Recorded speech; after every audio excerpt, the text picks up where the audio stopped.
into that. That's fine. And then I'm gonna put all the information down here too.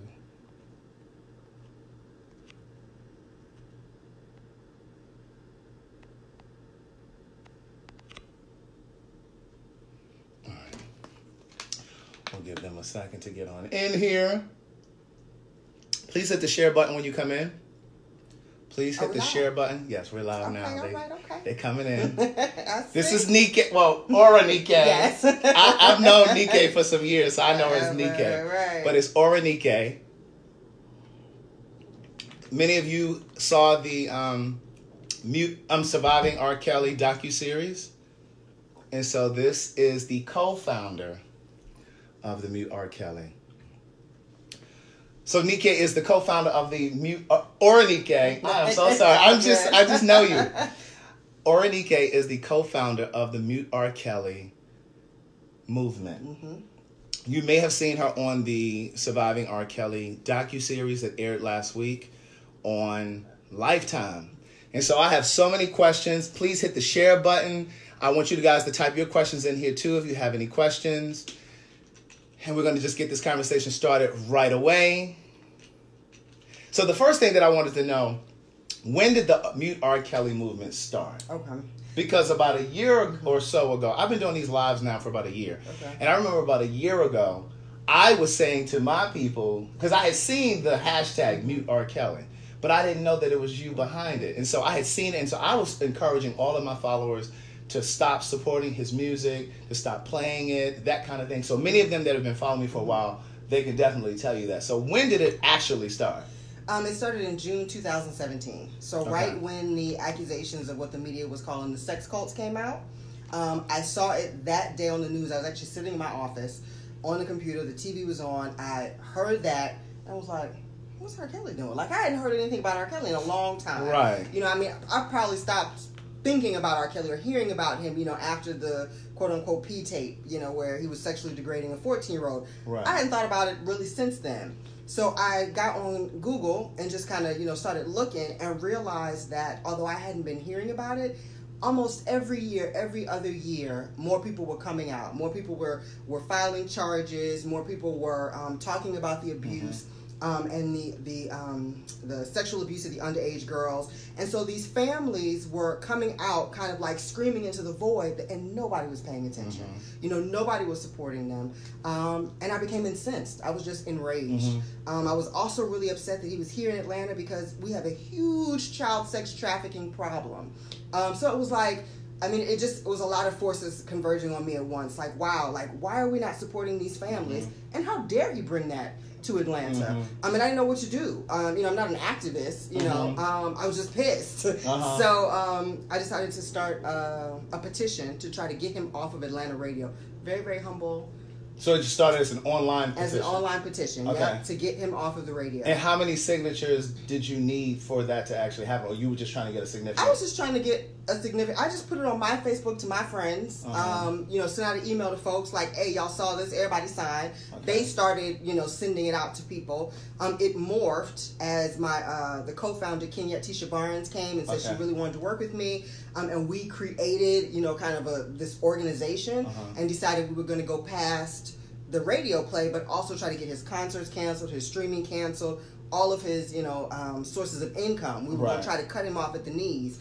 In that way, since we couldn't, for some reason, the judicial system has not been able to convict him, we were like, well, let's cut the resources off. Mm-hmm. And a part of the lack of conviction is because in many of the cases, the parents haven't participated. Is that?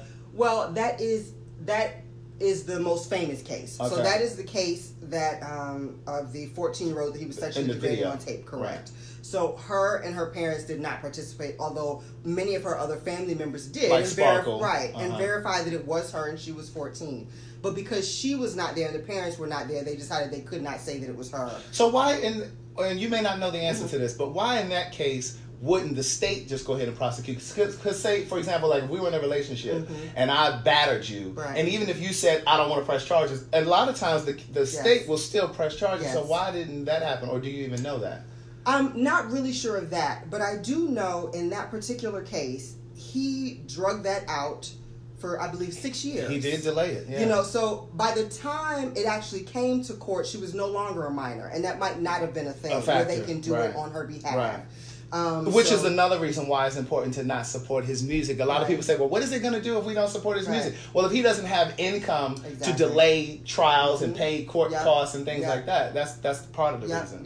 That is really the whole reason that we decided to go after the money. It's because it's the money that's insulating him from the consequences of all of this. If he were Tyrone at the post office and all this had come out, he'd have been in jail already. And it's the reason that his staff support him, because he, as my mom would say, he's greasing their palms. Exactly. Absolutely. So you were sitting at home, you were enraged by this whole thing, and so what kind of kickback or pushback did you get from radio when you started with the?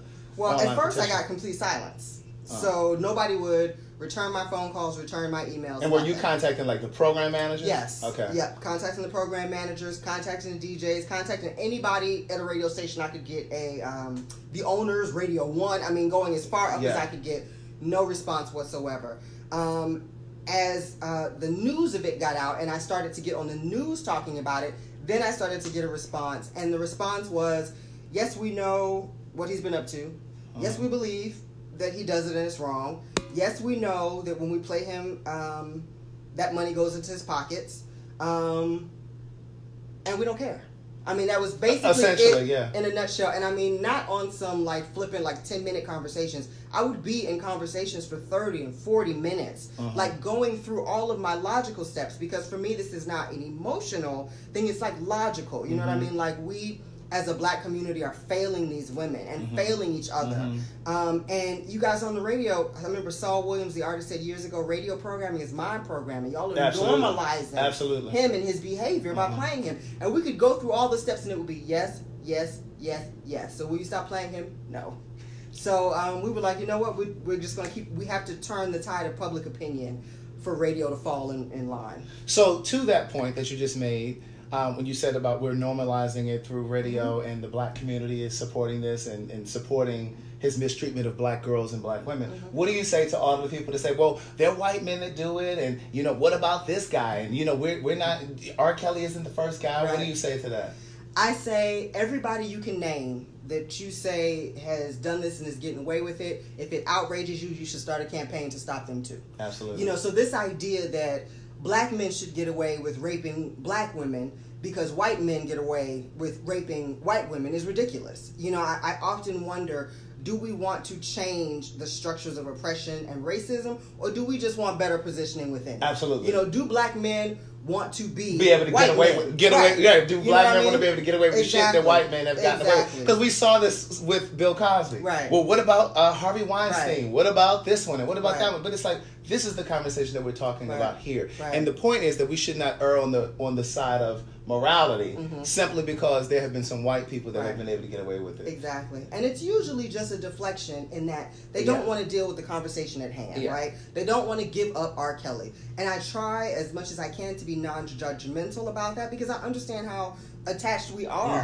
to our favorite songs and our favorite singers. You know, when we because it takes us back to exactly. wherever. And when we hear "Step in the Name of Love," we're not thinking about R. Kelly and sex cults. We're thinking about ourselves and that time in our life, or us at the barbecue, or us at the wedding. You know, we're thinking about ourselves, and we don't want to give up those memories. So I understand that kind of emotional connection.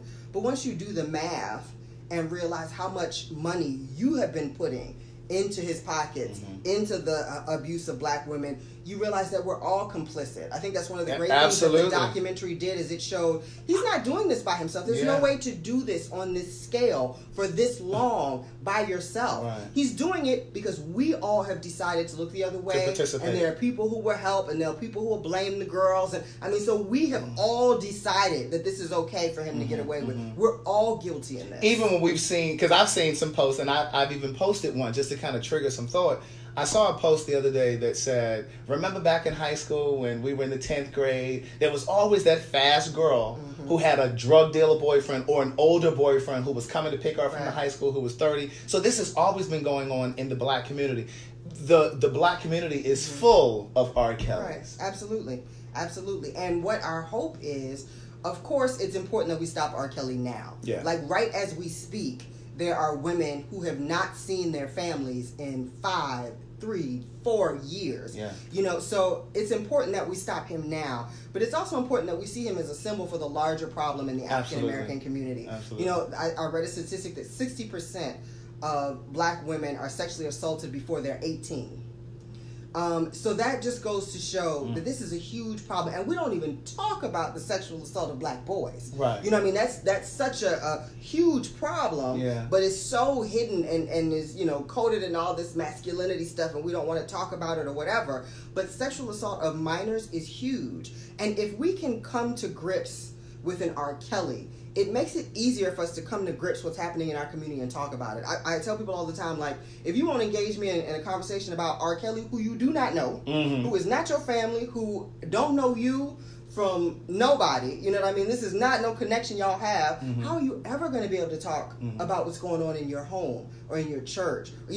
Never. You know what I mean? If you can't even deal with an abstract person you don't know. Right. So we have to be able to do that, to look at that and say that's wrong and I'm not going to deal with it, to give ourselves the strength and the conversation and the vocabulary to deal with it in our everyday life. Let me drop this right here because we jumped right into the conversation. For those of you that are listening on the podcast, I forgot to give you my intro. Good day, thinkers, thought leaders, progressives, and dreamers. I'm Craig, the writer Stewart, and this is the Facebook live version of So Much to Say. These are my thoughts in my voice on black shit, white shit, gay shit, and everything in between. We have Orenike here. She is the co-founder of the Mute R. Kelly movement. Please hit the share button if you are watching on Facebook. This is a very important conversation. So what do you think? So let me ask you this. Once you got in contact, or once your co-founder got in contact with you, what did that look like? You said you guys got this ball rolling. You set up this this movement. What did it look like? Did you reach out to become like a 501c3? Did you get office space? Like, what is it? No, it's 2 black girls on our computers, on our phones.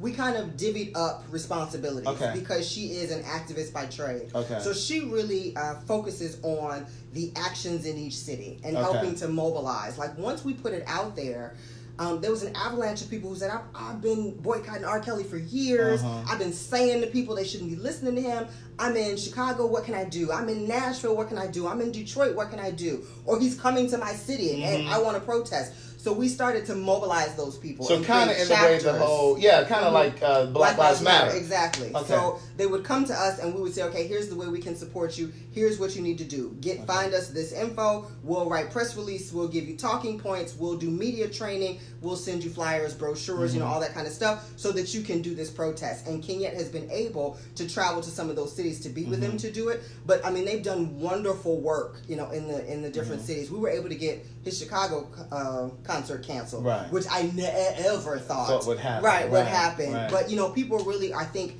and because of the convergence of time, right? We got Me Too movement, we got Time's Up, we have right now people are talking about this openly before when they weren't. I think it's emboldened people to go, you know what, we're not dealing with this. We're not dealing with this anymore. So I would venture to say that most of his income now comes from touring. All of it. Right? Basically. Right. So what do you say to the women that actively support his concerts? Well, even with all of this information, I would say that we have to think about our own cognitive dissonance, right? And that's hard because none of us are transparent to ourselves, right? But if 60% of black women have been sexually assaulted before they're 18, that means more than half of the women sitting in that concert have had an R. Kelly disrupt their lives in that same way, right? And they've put that into a box. And for different reasons, because, you know, since I've been doing this for 2 years, I've been inundated with emails and phone calls from women I do not know, talking about all manner of things. And part of it is in their own life. They have internalized the shame of what happened and taken responsibility for it, and they never put the responsibility for what happened to themselves onto the abuser. So they don't do that for R. Kelly either. They'll be the first ones to say those girls are fast. And I've even heard women say, I've heard black women say that this kind of stuff goes on, even with the whole Me Too movement. A lot of this stuff happens, but most times they don't want to say anything. A lot of black men have not been brought down, if you will, because a lot of black women, like you said, take responsibility and don't want to bring down another good black guy. Right. And, you know, when we're all layered in our context, right, and we bring all of who we are to everything that we do, right? You're black, you're a female, you're straight, or you're gay, or bisexual, you're abled or differently able. You know, we bring all these things.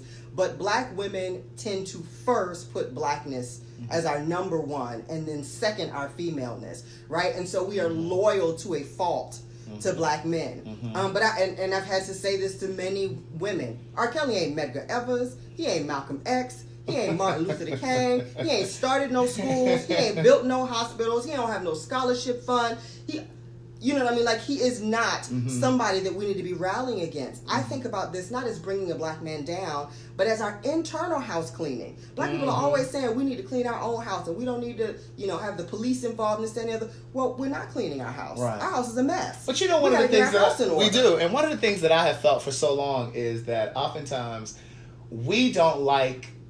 It's almost like we're afraid to have the conversation on the public street, whether it was with R. Kelly or Bill Cosby or whatever. Because it's almost like we think that we're keeping some sort of a secret from white folks. Right. White folks don't give a damn. Right. And it's like, at this point, if it's for the health of our community, I don't give a damn if they know or not. Right. And a lot of times we don't want to acknowledge or have those conversations out in the front because we're so concerned about what the white gaze will perceive of it. Absolutely. And I think that we have so many internal spaces where white folks ain't around, we're still not having this conversation. We're still not having it. Where is this conversation in the black church? Ain't no white people there. You know what I mean? Like, when we're all at Thanksgiving together, where is this conversation? You know what I mean? We just are so socialized to keep all our business secret. You know, don't tell nobody your business. Don't embarrass the family. You know what I mean? So we're very socialized in that way. And we have to break out of that for the safety of our children. Absolutely. Because these adults, these traumatized children become traumatized adults. And I do not get into, you know, people who were abused end up abusing other folks. That is not necessarily true.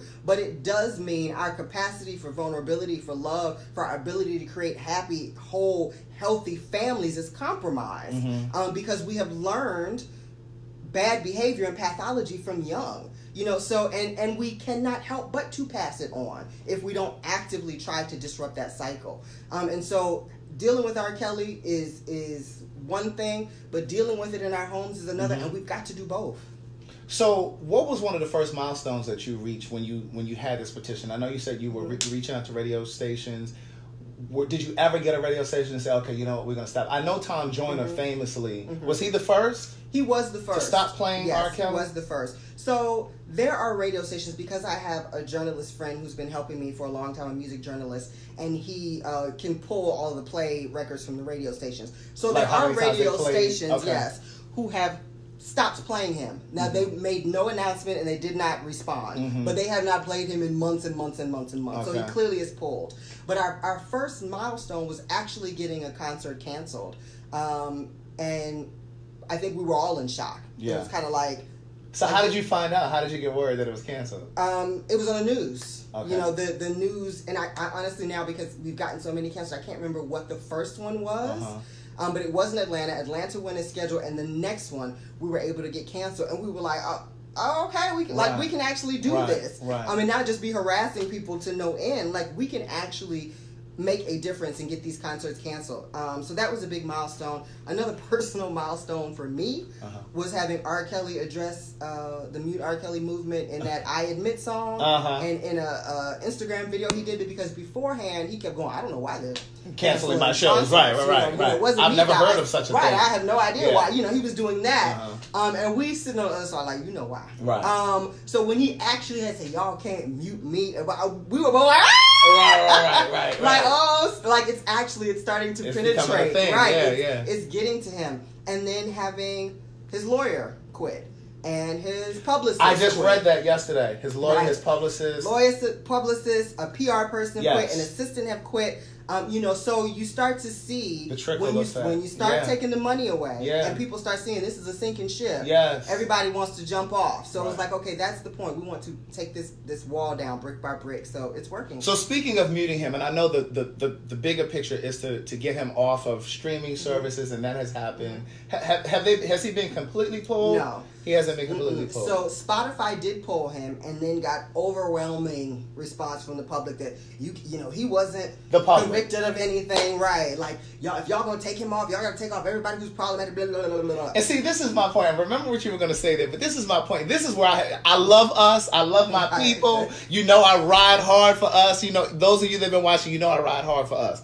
But my issue with us is we always boycott the shit that doesn't need to be boycotted. Right. And then the shit that needs to be boycotted, we're not boycotting it. Right. Like, that was a perfect example of where we need to be contacting Apple services. We need to be contacting Spotify and whatever other streaming services to get him yanked. Right.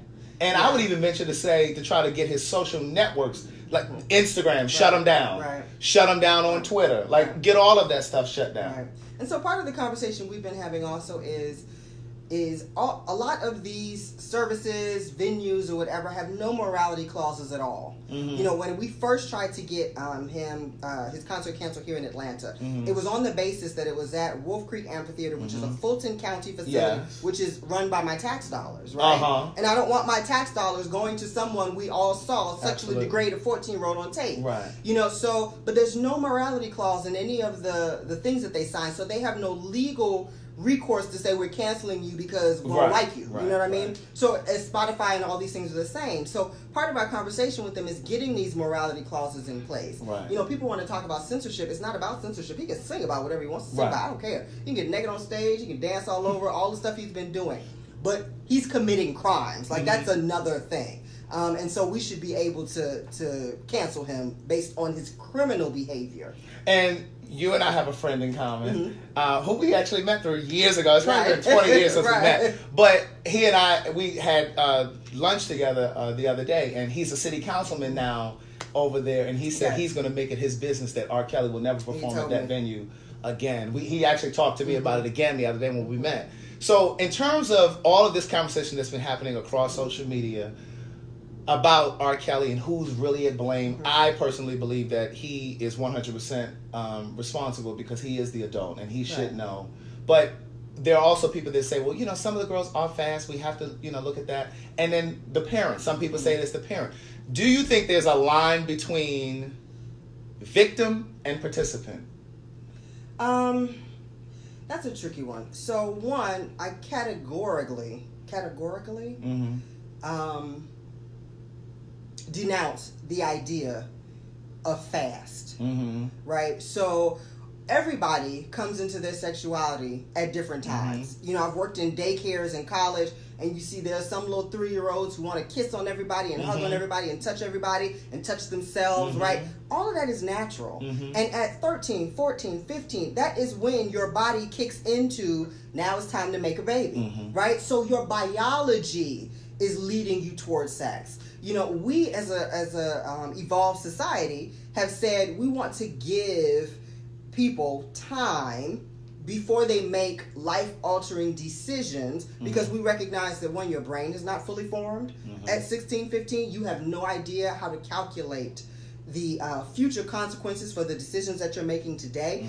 So we have designated that we're trying to create a safe space in that really tricky area where your body and hormones are going crazy. Of course, 14, 15, 16, 17-year-olds want to have sex. Right. Of course. Right. They also want to eat ice cream every day for dinner. Most of parents don't let their child decide what they wear to school or what they eat for dinner every night. You know what I mean? So the idea that children want a thing and so that makes them bad in some way is problematic to me. There is no such thing as fast. They might be hard-headed, but there is no such thing as fast. They might be defiant. They might be sneaky or all those things, but fast does not work, especially as an excuse for sex with a grown man. In the bed, in those beds in R. Kelly's home, there was a 14-year-old, then there's a 35-year-old or a 37-year-old. There's only one adult there. And so the only person responsible for anything that's happening there is that adult. And that just is. There is no gray area. Yes, she is consenting to sex, but a child cannot consent. So, you know what I mean?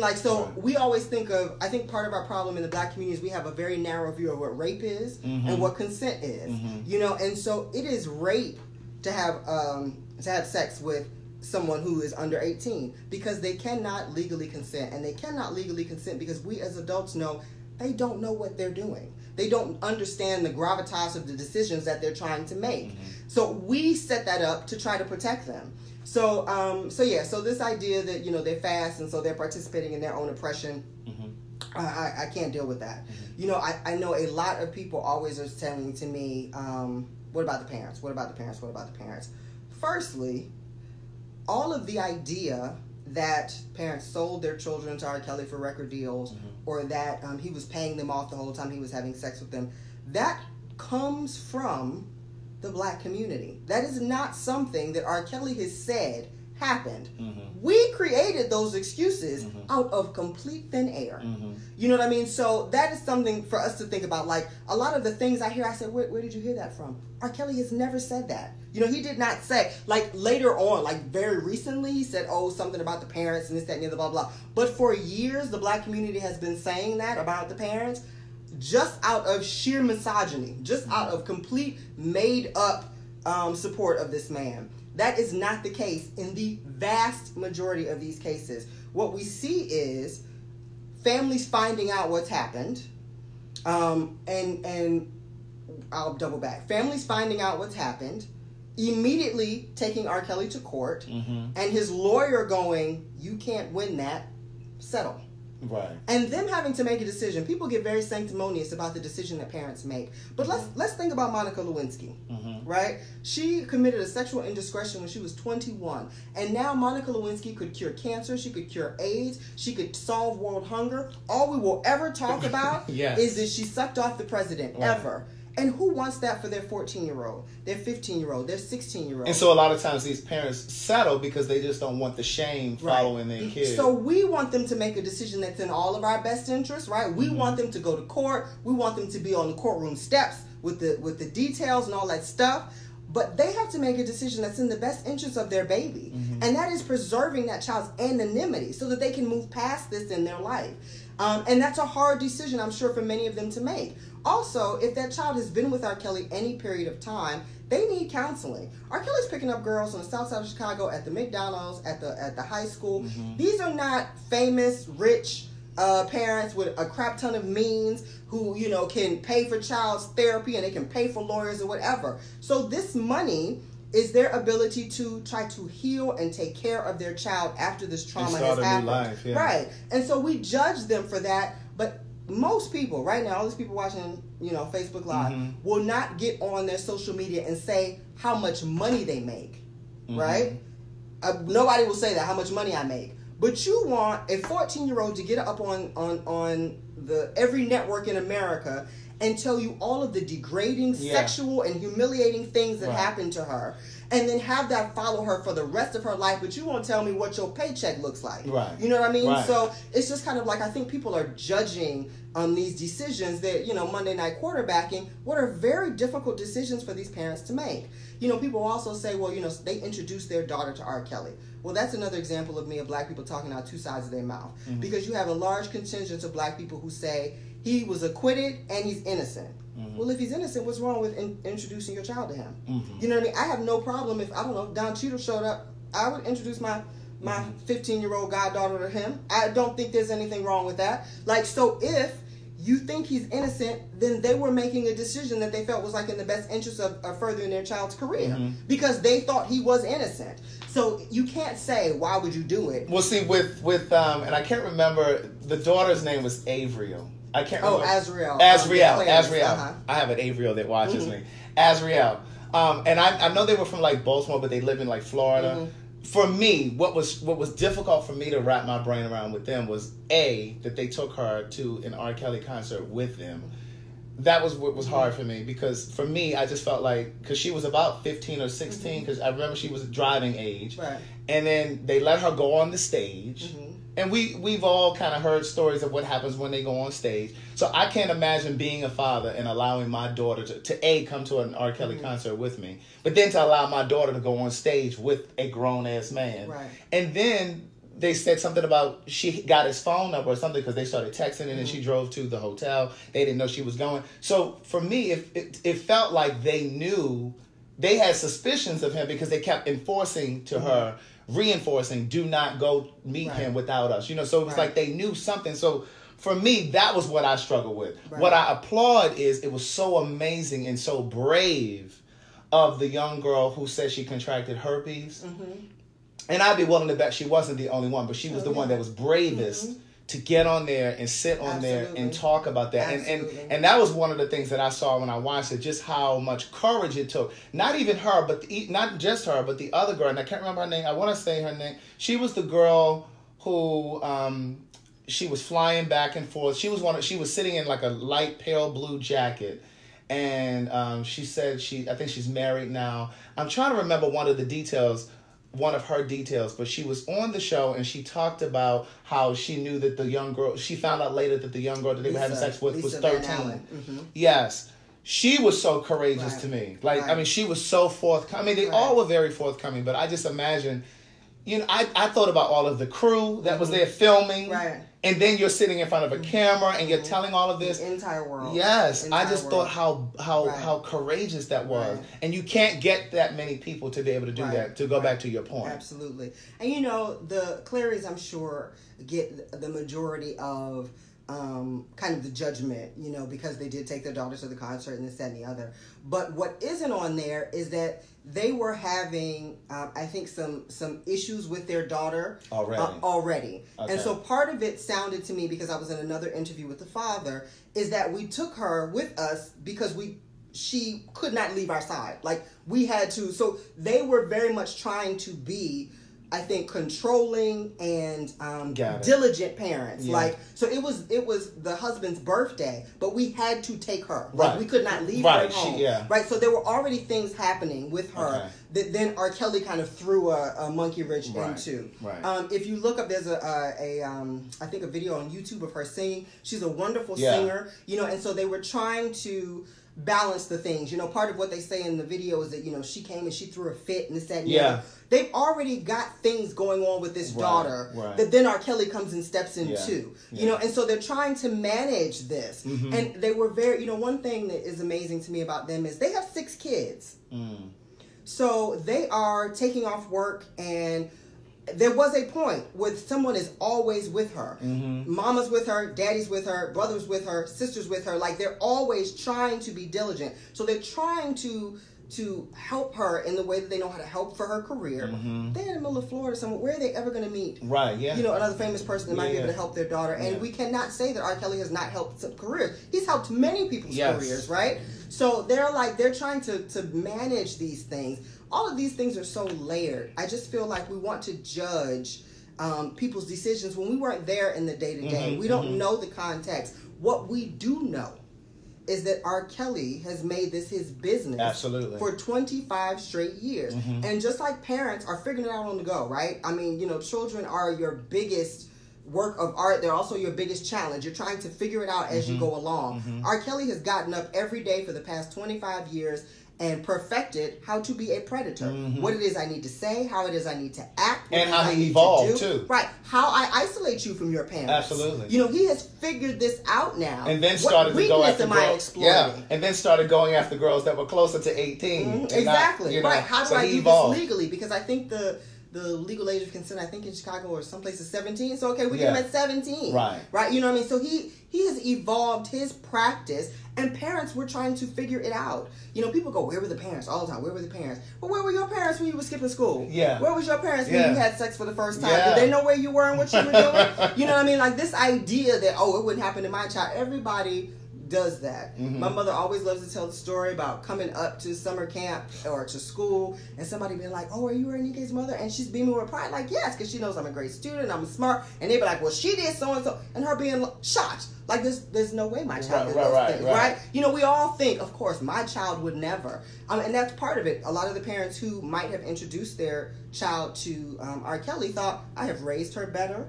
She is smarter. He was acquitted, so I don't believe that those women were lying. Those women were gold diggers. My daughter's not any of that. You know, so I mean, they thought that they were safe. They thought they had put safeguards in place. One of the other women who's there, Joycelyn, her mother. That's the one that was on the TMZ. Correct. Girl, so her mother had no idea that she had his number, because when they met, the mother took his information. So the mother and the father went with her every single time. He has figured this out. Right. He's got bodyguards and assistants and stuff who will slip somebody this, that, and the other. Like, he has figured out how to isolate these girls from their parents, and the parents figure out too late what has happened. Because, you know, when I looked at that docuseries, like the personal assistant, I can't remember his name, he said he was the one that helped alter Aaliyah's, the marriage license for Aaliyah.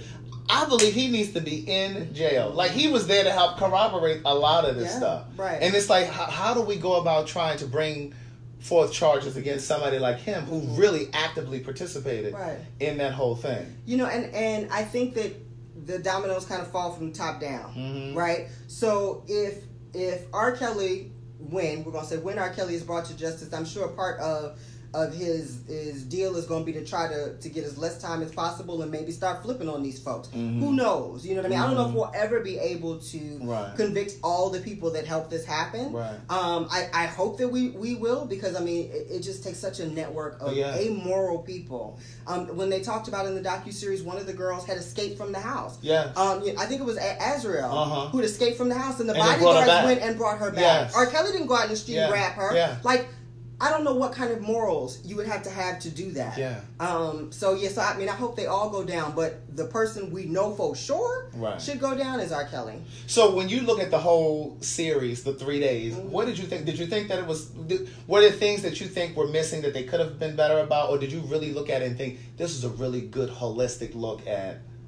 I thought it was a very good holistic look. I did too. I thought they did a really good job of kind of showing you the progression of this, interspersing the stories from the ladies. I thought they were very graphic, especially, like you said, Lisa Van Allen, like, to admit that you also sexually abused a 14-year-old. And finding that out, and how devastating a thing, you know, when she said, that girl, my daughter's older than that girl. You know what I mean? Like, how just, I don't know that I would be able to admit that out into the world, to say I took that tape. So also that girl's humiliation is out in the world because she took that tape and it got into someone else's hands, who then sent it to the news or whatever. Yes, you know what I mean? and that was so revelatory for me, which is like, so that's how the tape got out. Like, the fact that she had taken it, and then she left it in a hotel room, and then she went back and got it, and then she gave it to somebody to hold, because she was scared of him. He is violent. Like, I was like, so that's how the tape actually got out? Like,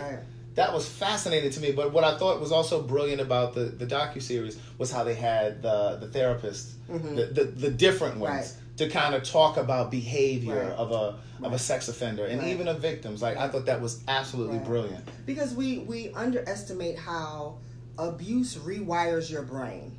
And it's especially, you know, one part of the docuseries, one of the women said, you know, R. Kelly told her, I think it was Kitty who said that he told her that he had some women who were with him for 15 years, some women who have been with him for 5 years, and the way he has them isolated, even from each other, the only voice in their head now is his. For years and years and years, your brain is rewired. Because he couldn't even talk to anybody else. They couldn't talk to any other guy or anybody else that came into the room. Exactly. They are literally in rooms locked away until he wants them for something or lets them out. Because when I heard about that cult thing, I was like, okay, this sounds a little far-fetched. Like, I just didn't believe it. I was like, a cult? And then when the whole TMZ thing happened with Joycelyn, and she said, people are like, why can't they just walk away? They're not in a cult.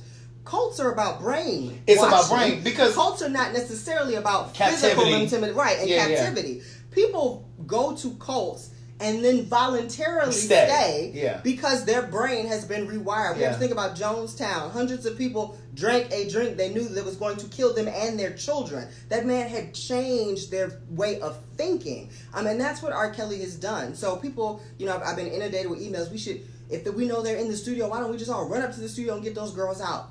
Why? because they're going to go right back. Their brain is wired a certain way at this point. Because we have to figure out how to get them the help that they need.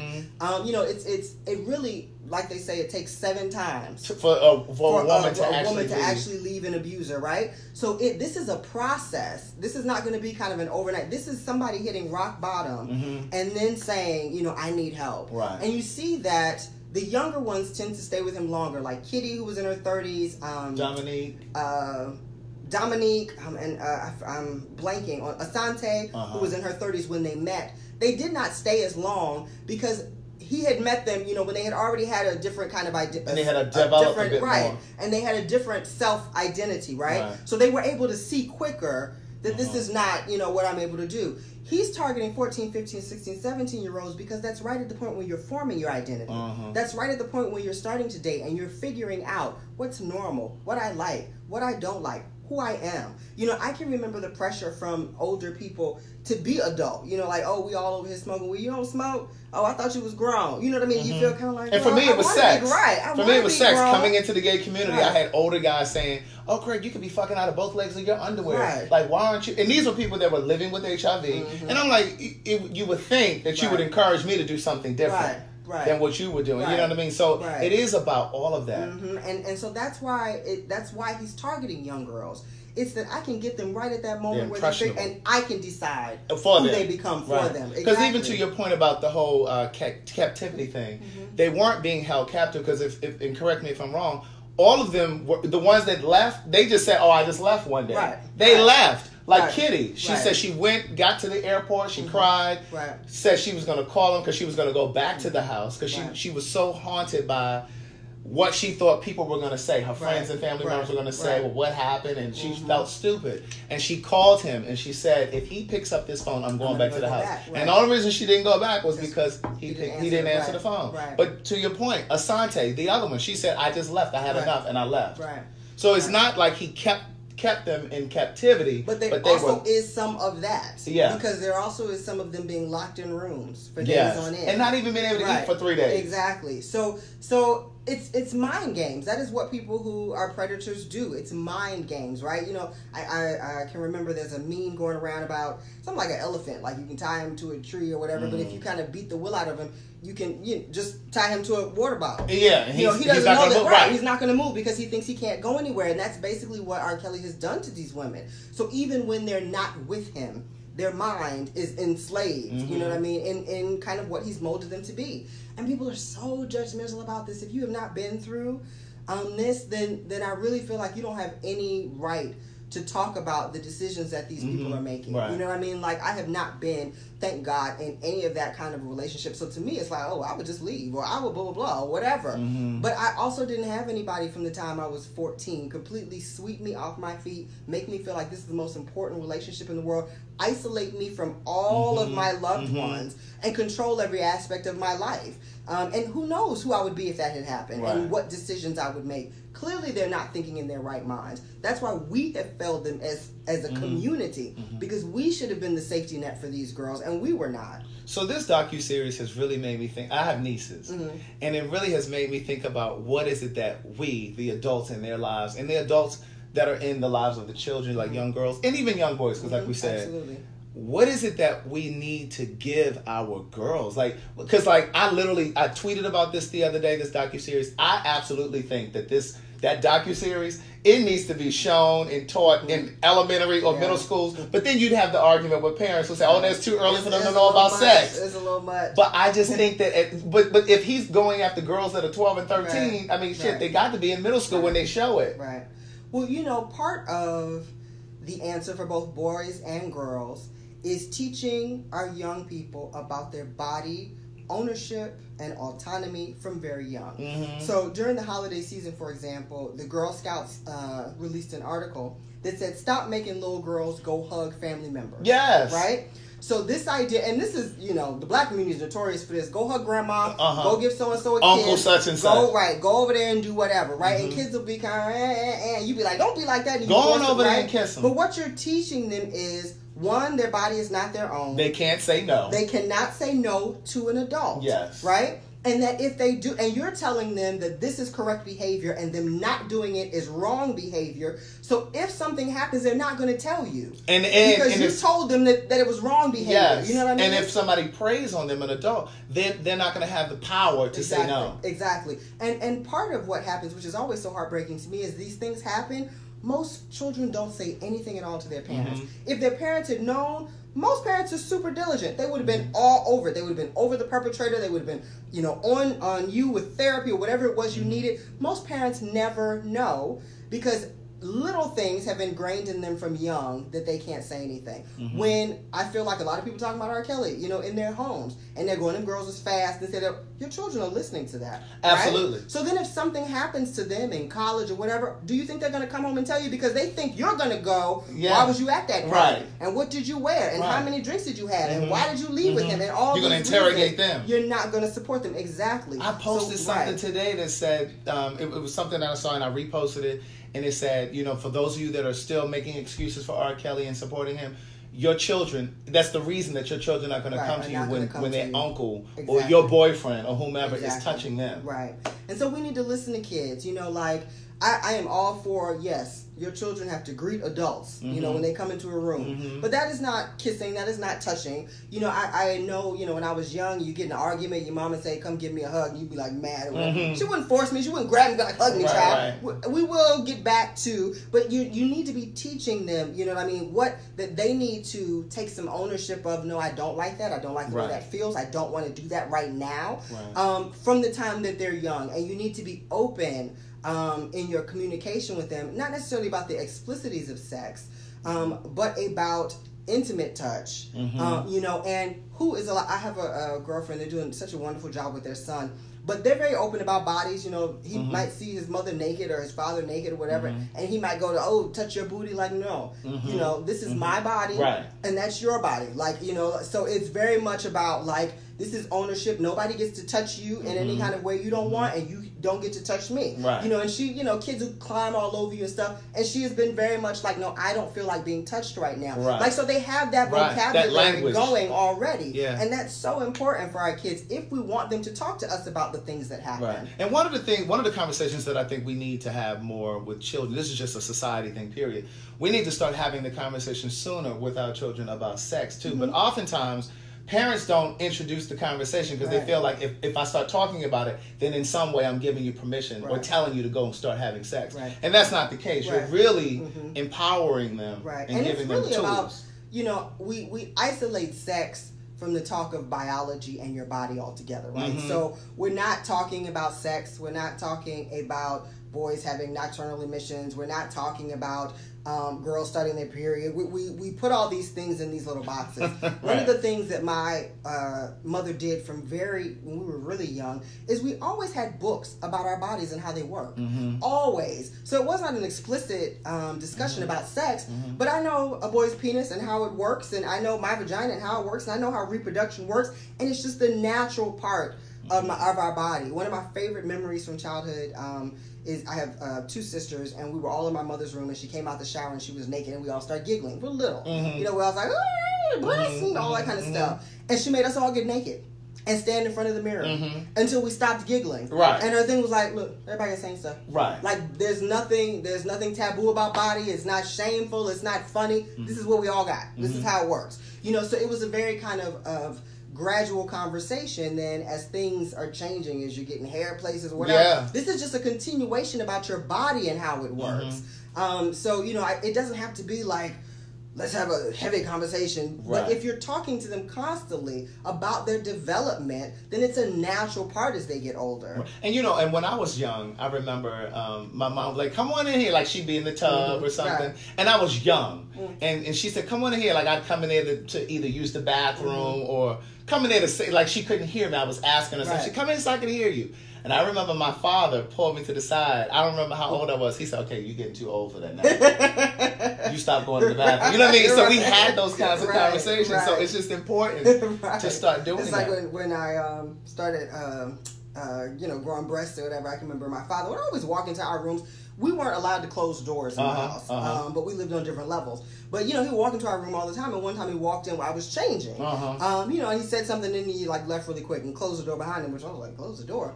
But after that, he always took me from the side. From the side, right. Like this. But you know, it is imperative that we talk to children about their bodies and about ownership of their bodies. Because, you know, like, to your point, I have a niece, and she's starting to grow breasts. And I remember, like, maybe a year and a half ago, I was going into her room, and I think she had her door closed, and I think I had knocked, but I started to go in right after I knocked, and she said, "Craig," like she was. I said, "Oh, girl, I'm so sorry." Right. So from that point on, I just never did that again, and I've just learned to love her and show her affection differently than I do my nephews. Like, I have a nephew who's younger than she is, her brother.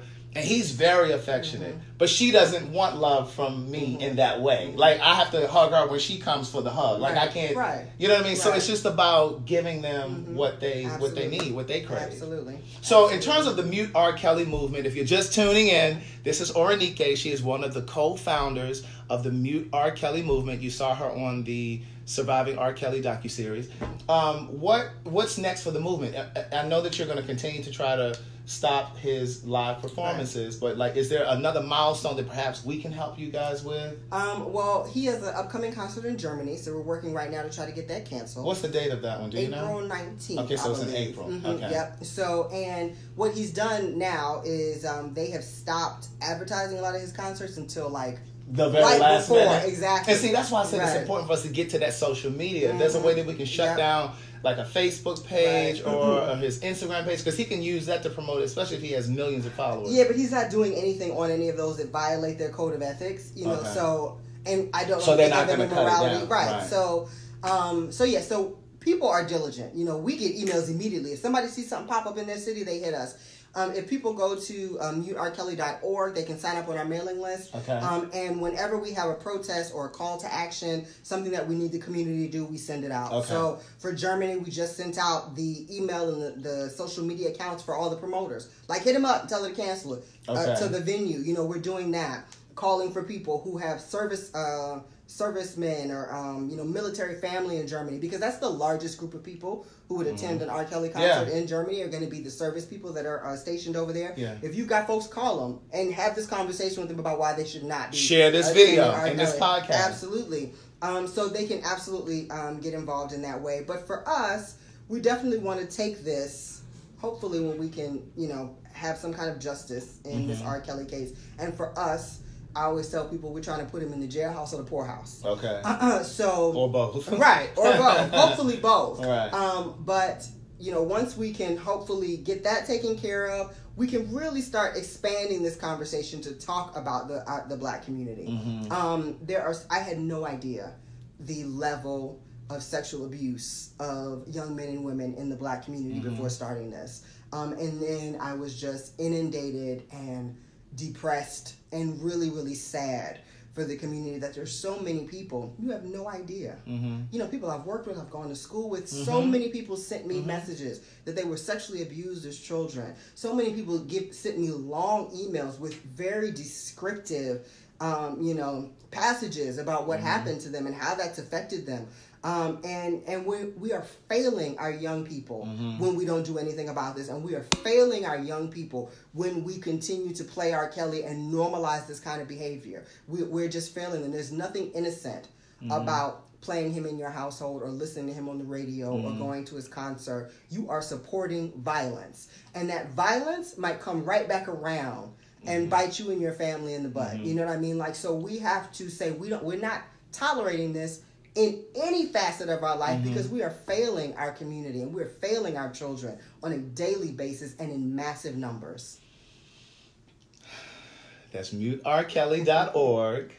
Go to the website, subscribe, join the mailing list. Is your social media, do you have social media for that? Yes, so on Instagram and Facebook, it's official Mute R. Kelly. On Twitter, it's OFF, Mute R. Kelly. But you can find all of that stuff on our website. We have a lot of, my favorite part of the website is the part where we kind of answer some of the questions that everyone always asks. Well, what about the fast girls? Or what about the parents? Well, why go after him? All those kind of things that come up in the barbershop that everybody, you know, all the excuses people make, I got them listed out there and I have our position on them. So please read those, because if you're going to have this conversation with your family and your friends, all those things are going to come up, so it helps give you talking points to discuss this. It has a timeline of abuse, so if you're not clear about what happened every year, it goes year by year and talks about all of the cases, all of the accusations, all of the settlements, everything that's happened. There's lots of media on there, stuff that you can read and watch. And you can, again, like I said, sign up on our mailing list if you want to help. Is this what you're doing full time now? No, child. No. I have like 1 million jobs. Really? And this is...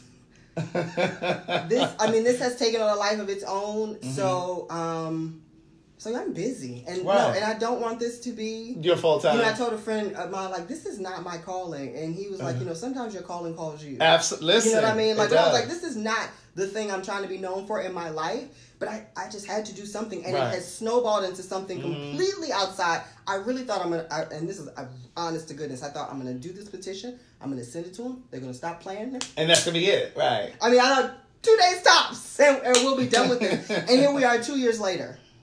So once... Because I'm thinking that there is going because now Georgia has opened up a case. And for those Chicago who may not know, DA has asked for victims or witnesses to come forward also, so that they can begin an investigation. Right. So I'm optimistic that something is going to happen soon. So once he's convicted, what happens? Do you mute somebody else? I go on next? Vacation. No, bro, I'm done. People ask me all the time. You need to mute. This is what they go. This is how the emails like they got a list of who you can mute. Why don't you guys do And my standard response is, the black woman is not a pack mule for you to put the world problems on my back. My shoulders. Right. There is enough problems of the world to go around to everybody. And if you see something in your community that you want to deal with it. Don't send it to me. Listen, Nike, I got the black gays, okay? I got the black gays. And that's a handful in and of itself. Activate them, put them on it. Everybody, if they, you know, because people are, oh my God, what about Woody Allen? If Woody Allen is your sticking point, then hey, start a campaign against Woody Allen. You know, like, do not send me no emails about who else I should, whatever. There's this thing that people feel like somebody who's doing something should do everything while everybody else does nothing. That does not work. Right. Like, I'm not doing everything. I did this thing. I moved that ball forward. You may take that ball and run with it as far as you want to go. Right. Now, how do you guys... in terms of resources, how do you guys get? You have donations, and we've had a donation link on there forever. 3 days ago was the first time we ever started getting donations. We have been doing this out of our pocket for 2 years. So the docuseries was really good for you guys. Before that, I think no, I'm not going to say it's the first time, because a few people who are connected to me, you know, gave $20 here, $5 there, which is totally useful, because we're paying for our website, we're doing social media posts, we're printing banners and flyers for all these different cities. You know, Kenya is flying to these places to help organize. We're doing that out of our pocket. Out of your pocket. And you've been doing it for the past 2 years. For 2 years, we've been doing this out of our pocket. So the website again, people, is muterkelly.org. That's O-R-G. That's the website for all the information. If you want to make a donation, please go there. We're my pen pals. I need y'all to go over there and support my girl. They're really doing good work. So, you know, I only ask you to support when it's really, really important and it's really, really meaningful. I'm going to go over there and I'm going to make a donation. Oh, thank you, bro. Yes, I'm going to do that because I appreciate you coming here to share this story further with us. I'm trying to think if there's anything else that I forgot. Are there any questions? Anybody else in here have any questions? Now's your time, because my email is jam-packed, so I might not be able to answer. Send me an email. I've tagged Nike Aura Nike. I know her personally, so I keep saying Nike. I tagged Aura Nike. Her name is tagged in the video. It's at the top. She's going to share it on her Facebook as well. I think that's... I don't know if I have any other questions. Did you guys have any questions? Yes, that's the website, muterkelly.org. And to everybody who's been so supportive, if you've sent messages or whatever, I thank you so much. This is really heavy. It can be depressing work. And when we first started, we were getting inundated with hate mail. So I really appreciate all the support. Somebody asked, do you think he's going to get convicted? I hope so. You know, it's our laws are set up not necessarily in the interest of justice, but in the interest of those in power, right? So why is there a statute of limitations on rape? You know what I mean? Like, especially childhood sexual abuse. Well, that's set up because old white men made the laws, and old white men was out here raping, and they wanted, you know, they want us to be able to follow them around forever. You know, so there are a lot of technicalities involved in your ability to try to get a criminal case, which is why so many of the families had to go for civil cases, right? Because criminally they did not have, or it had passed the statute or whatever it was. Right. So it's definitely my hope. I hope the Chicago is full up of R. Kelly stories. I have not met anybody from Chicago between the age of 35 and 50 who does not have a story of R. Kelly trying to pick them up at the mall, who messed with their girlfriend, all this, that, and the other. Like, they got the receipts. Yeah. So I'm hopeful that, you know, people, you know, the Chicago folks will step up. People who have been complicit in this, I hope will step up and say, yeah, I saw, I did, I know, and I'll testify. But we'll see. And I think it's equally important for men to get involved. Oh, absolutely. You know what I mean? It's really important. It sends a stronger message, I think, even in some instances when men step up and say, this behavior is wrong. Right. We're starting to see more artists. Like I saw Tank posted something on his Instagram the other day, and he mentioned it. Omarion mentioned it because R. Kelly wrote quite a few of B2K's hits, and they're, of course, now on tour. Right. And so one of the things that Omarion said was that because they've already got the playlist or set a list already in order for this tour, and the fans will be very, very disappointed. He said, but after this run of this tour, they're going to remove the songs that he wrote from the playlist. That's awesome. That's awesome.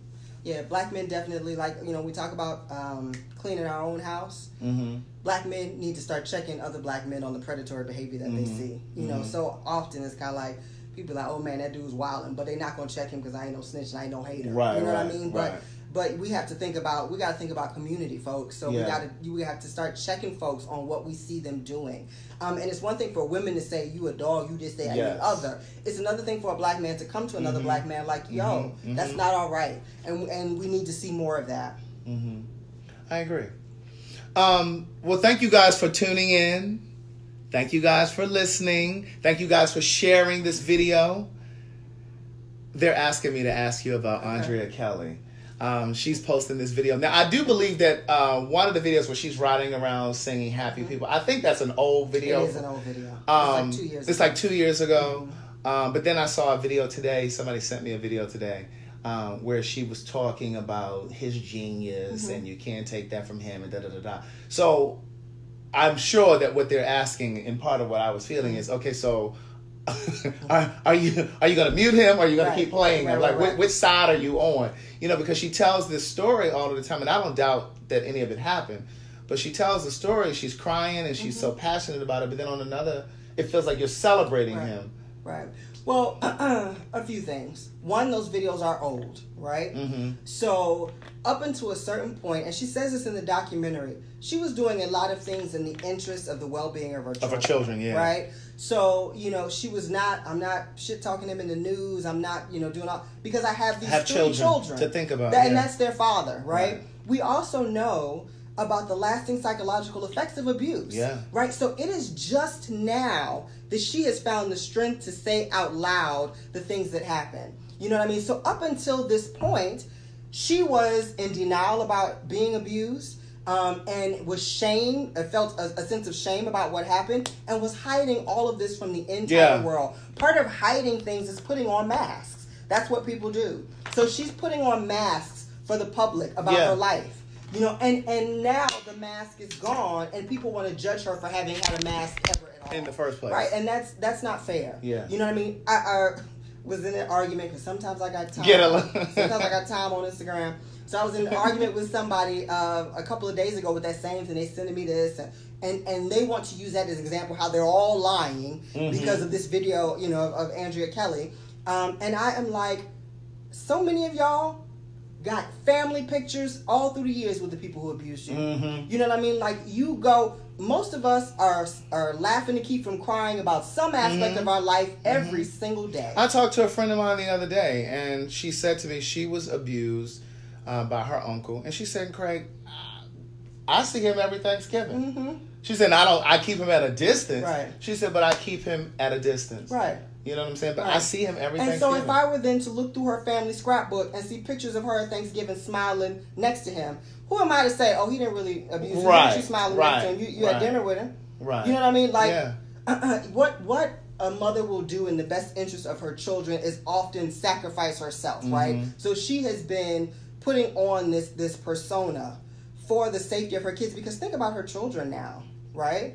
I mean, I don't know if they've watched it, but she says in there, people telling her, your father, you can't sit at the lunch table because your father. Yes. I mean, what a terrible thing for them. So whatever she did to try to keep that house in order, to try to keep them having some sense of pride in their father, because we know children's self-esteem is very much tied into their parents. Absolutely. So whatever she did as a mother to try to keep that balance, I can't fault her for any of that. And all the judgment, all the after the facts, what we want to say about her, I think is real sanctimonious of us, because we're all out here. Like I said, I mean, I cry in the car about something at least once a month.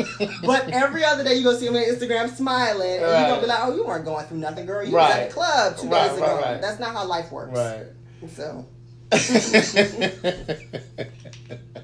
Yeah, that's true. So are you familiar with, there's a protest or something at a studio this Saturday in Chicago? Yes. So the Mute R. Kelly chapter of Chicago has organized, and I guess that's that corner. I'm not really sure about the address, but they're doing a candlelight vigil honoring victims of sexual assault and the victims of R. Kelly. Okay, so that's this Saturday. I hope that is, I believe so, yes. Okay. So I do hope all the Chicago folks come out and show their support, because that's important.